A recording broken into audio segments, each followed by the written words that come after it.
despois de un mes de maio intenso,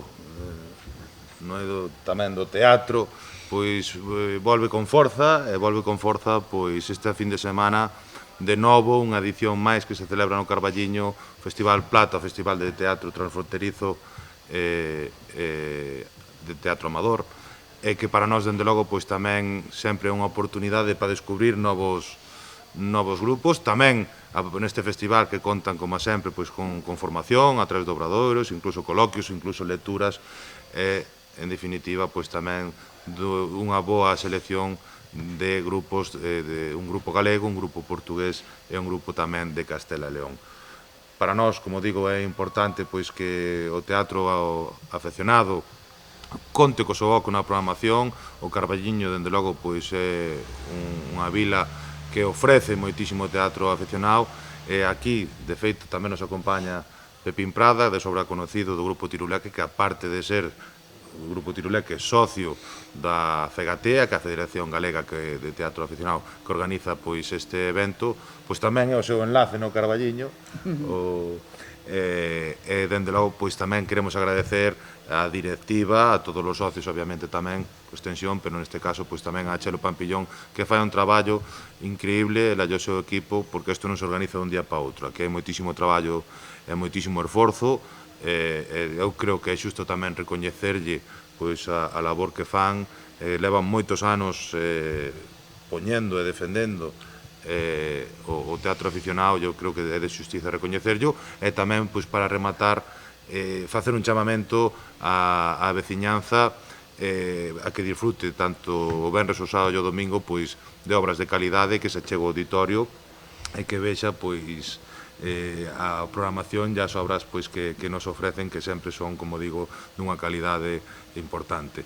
Temos un taller de clown dirixido por Fran Rey para todos os socios e non socios.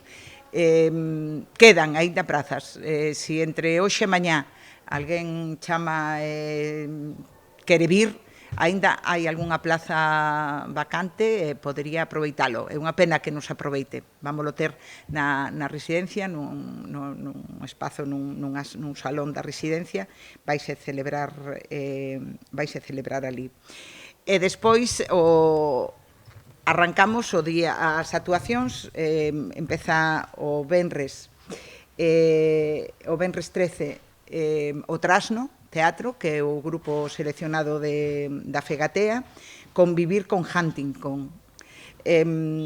Nunca pronuncio exactamente ben esta palabra, pero, bueno, non me sinto tan mal cando de repente, ou síntome peor, cando de repente hai médicos que nin saben, que che preguntan, e iso de que vai?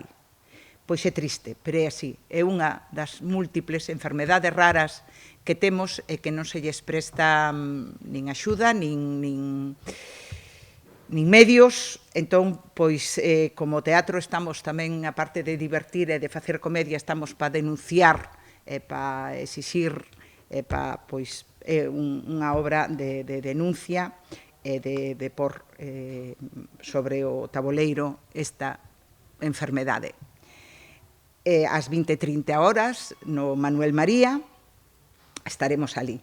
Logo, o sábado 14, arrancaremos xa pola mañá co obradoiro de clown, mesas de traballo e as lecturas dramatizadas, que hai 3 mesas. Bueno, logo falo vos máis polo miúdo. Ás 20:30 pasaremos sin nombre á historia, que é a obra que foi seleccionada de Castela e León. Por aí tendes a parte da sinose da obra, se non, se logo queredes, falo vos dela.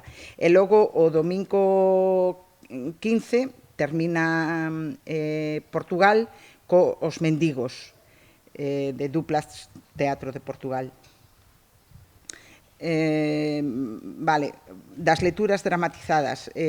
As lecturas dramatizadas, este ano é un autor, José Luis, de Castela e León, unha obra, esta actividade prácticamente corre a cargo da Revista Galega de Teatro. eles convocan o premio, eles dano, eles medio gestionan, coa Fegatea, por suposto, e son un mismo texto lido nos 3 idiomas, en galego, en portugués e en castelá. O que pase que os galegos lemos e representamos en portugués, dirixidos por unha directora portuguesa, os castelás en galego e os portugueses en castelá. Entón, pois, bueno, é sorprendente esta obra, esta actuación, terémola o domingo pola mañá, ás 12 da mañá, no Auditorio Manuel María, ao tempo que entregaremos tamén nese acto os diplomas do curso. Eu quero destacar que as lecturas dramatizadas para mí é un caramelo. Eu estou realmente enamorado desa actividade porque é onde participa moitísima xente. É interesantísimo ver como a xente se adapta a outros idiomas, como se prestan a ser dirixidos por unha persoa a que non coñecen absolutamente de nada. Eu teño participado nas lecturas en varias ocasións, ben como actor ou ben como director, e encántame.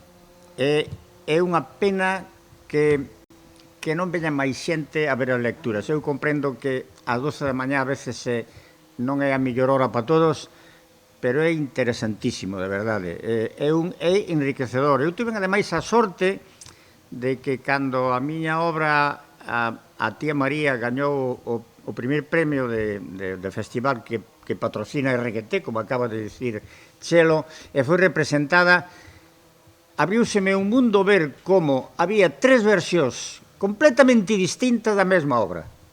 É algo que se non o ves realmente non te faz a idea da grandiosidade que ten esa actividade. Por eso quero recomendala. As lecturas casi debían ser o plato forte e obligatorias de asistencia, de verdade.